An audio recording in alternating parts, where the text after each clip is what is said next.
What up guys, One Fit BRUJA here, and today I am back to give you guys a paranormal story. Obviously I haven't posted in a hot minute, even though I said I was gonna try and keep up with this, but that's always what I say and then I don't keep up with it. Trying to enjoy myself and not stress myself out too much. There's a lot of changes that were happening and I wanted to make sure that I can actually keep up with all of them before I dove in head first with all the things that I wanted to do and screwed it all up for myself.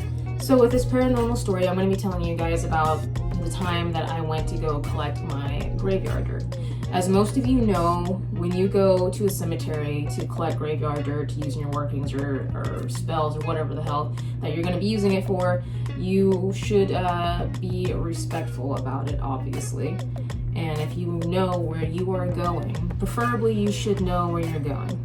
If you don't have any relatives or friends that are buried in this cemetery that you know that you can collect dirt from, and you should still leave an offering, just saying, because that's respect right there.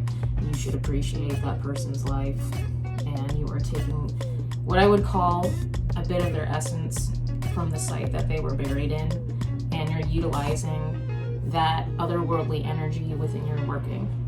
So you should be respectful, pay your respects, pay your gratitude up front, leave something that they would like, ask to receive the dirt, take the dirt with you, and exit the cemetery backwards. In my experience, I preferably like to leave backwards. I know it sounds fucking crazy, but I mean, if you're doing witchcraft, you're kind of a little fucking crazy. But there is a reason for exiting the cemetery backwards. You do not want spirits following you as you leave. I know a lot of people end up getting a sensation of someone watching them when they leave, or they feel like someone is hovering over their shoulder, or there's a lot of activity going around your cranium, your dome, because there are certain spirits that will linger around you, that want to be around your energy, that like to latch onto it. It depends who you are, obviously. Everybody's different, everybody will emit different energy, and different spirits are attracted to certain kinds of energy. I like to exit backwards, so spirits cannot follow me, and cleanse yourself thoroughly once you are about to leave and or have left. And you should put an energy shield up before you allow yourself to go into the cemetery. This allows you to stay protected, and of course wear protective jewelry on your being as well. That always helps to go through the cemetery to help repel any energies and our spirits that are trying to attach themselves to you. Putting up an energy field isn't that complicated once you do get the hang of it. It can be at first if you are very scatterbrained and you cannot focus on one thing at a time very well. So you should probably get that down first. Sort out your priorities and focus on getting your energy shield up. Focus on the task at hand is always the best thing to do. Threw out a lot of crap right there, and now your mind is probably like jetting around all over the place, and I might have questions about all those things that I just brought up later, but I'm gonna try and get to the point right now. And I went to the Sumner cemetery. There's one part that is smaller and older compared to the cemetery that is across the street. It's Sumner, Puyallup area. They're like right next to each other on that line of becoming Puyallup or whatever. So the bigger one has been established in 1906, I believe. And the smaller one, the one where I got this dirt from, is the one that's been made in 1864. So I took it from the older one because it has more history, and I feel like the more history that has been accumulated, it kind of like ages the dirt like a fine wine, basically, if you can understand that analogy right there. That said, I feel like there's more energy accumulated within the dirt. I don't know anybody in that cemetery. I went there with my fellow witch bitch. We left on lunch straight from work. I was like, I need some fucking dirt. And she's like, what the fuck you planning on doing? So I told her the lowdown. And she's like, alright, let's go get some coffee and run off to the cemetery. Like, I'm down. Of course she'd be down. She drove me down there.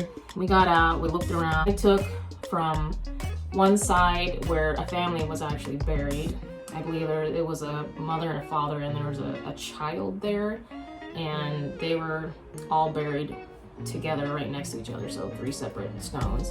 And then there was some more family on that one side over there that had all those stones. And the child's tombstone was closer to the tree. The child was actually around 4 years old when he died. So I went over to the tree, placed my hand there. I asked if I could accept the dirt, and I left an offering of some money there because it's pretty typical to leave an offering of money, but at the same time I didn't have anything that would have been playful and, you know, something that a child would like instead of, you know, I didn't have anything like that. So I left some money there instead, since there were other tombstones there, like his family's tombstones that were right next to his. So I figured, well, it all sorted itself out. I paid my dues. I felt content taking the dirt from the tree. So I did that, put it in this jar. Now it has its fancy label on there and where I got it from. I took it home. Later that night, this is when I was in my last relationship. I told him that I got the dirt on lunch, and he was skeptical about it, and he was upset that I was gonna bring bad energy into the home and yada yada yada. Pretty typical. That's a lot of the stuff I did he was not that okay with. So we biggered a tiny bit about that and moved on from there. And later that night is when the fun stuff started happening. Showed you guys my Dia de los Muertos altar, my Day of the Dead altar. Setup was a little bit smaller at my last place. I did not have I didn't have a whole shelf or anything dedicated to it like I do now, which is ideal, which is I'm so thankful for now. But it was a lot smaller, and I had a bigger statue. It was about yay big, of a man and a woman, and they were dancing. I remember hauling it in a video for you guys that I got it at a craft store. I don't know if it was Joann's or Michael's or whatever, but one of the craft stores that I went to, and it may have been on clearance because it probably was like the day after Halloween or something along those lines. And I ended up getting that statue, and it was there on my Day of the Dead altar for a hot minute in the middle of the night. So I got up, not because I had to go to the bathroom or anything, but actually, the guy that I was with then, he was sleeping, and we usually keep the door closed when we sleep. It's just one of those things where we just didn't like the door open because it feels like you're easy access, you're easy prey for someone to get to if they break into your home. So I do not like sleeping with my door open. I don't do anything with the fucking door open. I don't fucking like it. If I had a lock on my bedroom door, I'd probably lock it too. Kind of crazy like that. I like things to be locked. I grew up in kind of an unsafe environment throughout my life, so everything's usually closed, locked, and you're hiding it. That's how I grew up, and now you guys are probably like, you should make a story time about that because that sounds like some shoddy ass shit and it might be kind of interesting. I ain't gonna lie, my childhood was really fucking interesting and it was really fucking shoddy, but that's not the point of this story time. This story time is paranormal activity, honey. So let's get back to waking up in the middle of the night.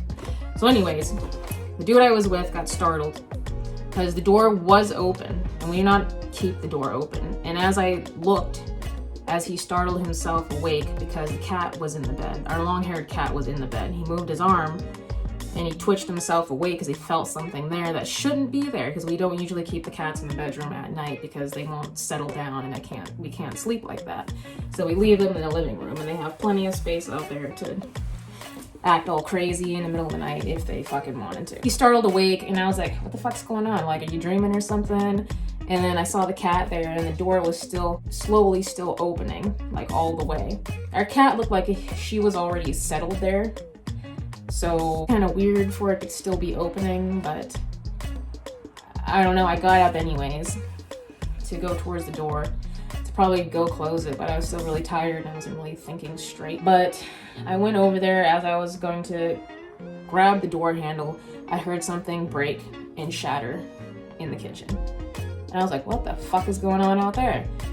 So I went out there, and my Day of the Dead statue was actually broken and shattered all over the floor. And I went to look for my other cat. She was nowhere next to it. She was on the other side of the couch, looking around the corner, eyes wide. Like she was looking at something, like something was there, and she was kind of freaked out. So I was like, it definitely wasn't my cats. The other one was in the bedroom, and the other one was out there looking kind of fucking scared. At that time, I felt a weird energy shift in the apartment. It wasn't threatening by any means at all. I actually sensed a young, playful energy present in the apartment. And I'm pretty sure it was the little boy that was buried at the cemetery. I did not leave backwards out of that cemetery like I normally would. We didn't cleanse ourselves either, which wasn't the best idea. But we were on a time crunch because we left on lunch break and we had to get back before lunch break was over. You kind of leave yourself open to allowing things follow you home. I mean, the little boy wasn't at any trouble at all. He did his mischief and he got gone the next day. That was it. That was the only thing that he did. So it wasn't exactly a scary story, but I just wanted to tell you guys to, you know, have your energy shields up and make sure you got your protective jewelry on if you have it, if you wear it. And I tip, leave backwards and cleanse yourself once you are gone. And also, it's very, very highly recommended that you know the person you are taking the dirt from. If you want to take dirt directly from a grave, it can actually be way more useful that way in a working if you're going to use it for like hot foot powder or some sort of domination magic or something along those lines where you need the extra connection and energy will be a lot more helpful than just taking dirt at random. It's kind of informational and you get a little tiny story out of it at the same time. So nothing bad happened. It was an experience. He got more freaked out about me doing things after that. That's the old relationship. In the new one, it's fine with me doing whatever the fuck I want. So that is the story of the video. And I hope you guys are safe when you go get your cemetery dirt. And until next time, I will see all you lovely little brujitas later.